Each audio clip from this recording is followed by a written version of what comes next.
Order! Order! You are an incorrigible delinquent at times. Behave yourself, man!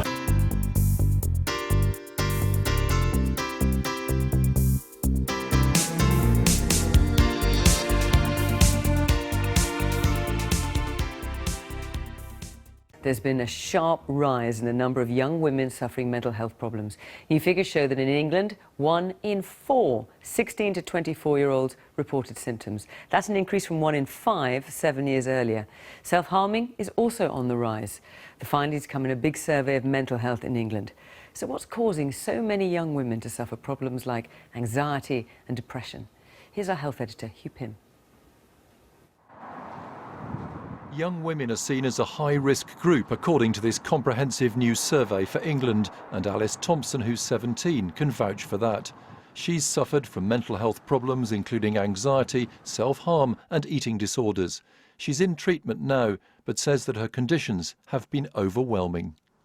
Anxiety feels like you're in a stream and or even an ocean, and it's just waves crashing at you constantly and you're treading water, and the more you tread water the harder it is to keep going because you just get tired and you get lethargic and you just end up drowning eventually.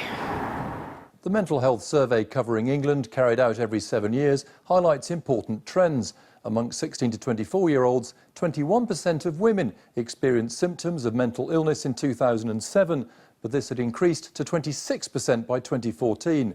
In contrast, 11.9% of men experienced symptoms in 2007, but this was down to 9.1% in 2014.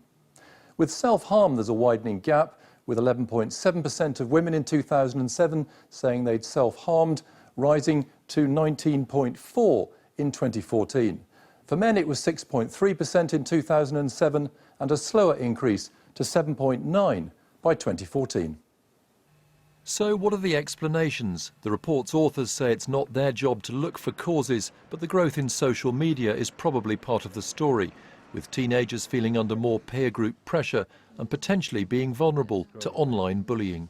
This is the first cohort to come of age in a context of social media, and we don't yet understand what social media means for the mental health of people as they enter adulthood. But this is something that perhaps this study suggests warrants further investigation. Students beginning a new term are potentially vulnerable to mental health challenges, and many colleges and universities are doing what they can to help. At Bradford College, there's a room set aside for young people to relax and escape from everyday stresses, with local guide dogs brought in as a welcome distraction. I don't know, it has this effect that makes you feel calm and relaxed and forget about all the problems you've got. You just focus on the dog. People don't think anxiety is real. It's just like most of my friends have anxiety and stuff, so it's like it's nothing uncommon. A recent Scottish survey found what was said to be significantly lower levels of mental well-being amongst young women compared to other age groups. That's further evidence of a growing problem for policymakers, the NHS and young people. Yeah, it's clear that young women are disproportionately affected when compared to young men. And if we're talking 1 in 4 young women aged between 16 and 24, if this was a physical illness, we'd call it an epidemic. Well, yes, Fiona. In fact, one mental health expert did use that word, epidemic, for young women. Now, the report authors do say that when it comes to self-harm, there's more awareness of it, so then that might increase reporting, but nevertheless, it is a major problem across the board. We heard there about social media.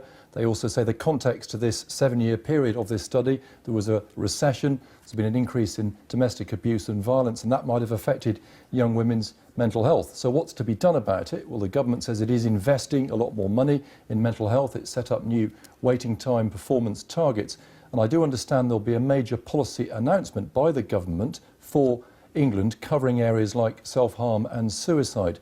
But there's a long way to go, and I think everyone who feels there should be parity of esteem between mental and physical health would argue that actually there's a lot of work still to be done. OK, Hugh, thank you. I've been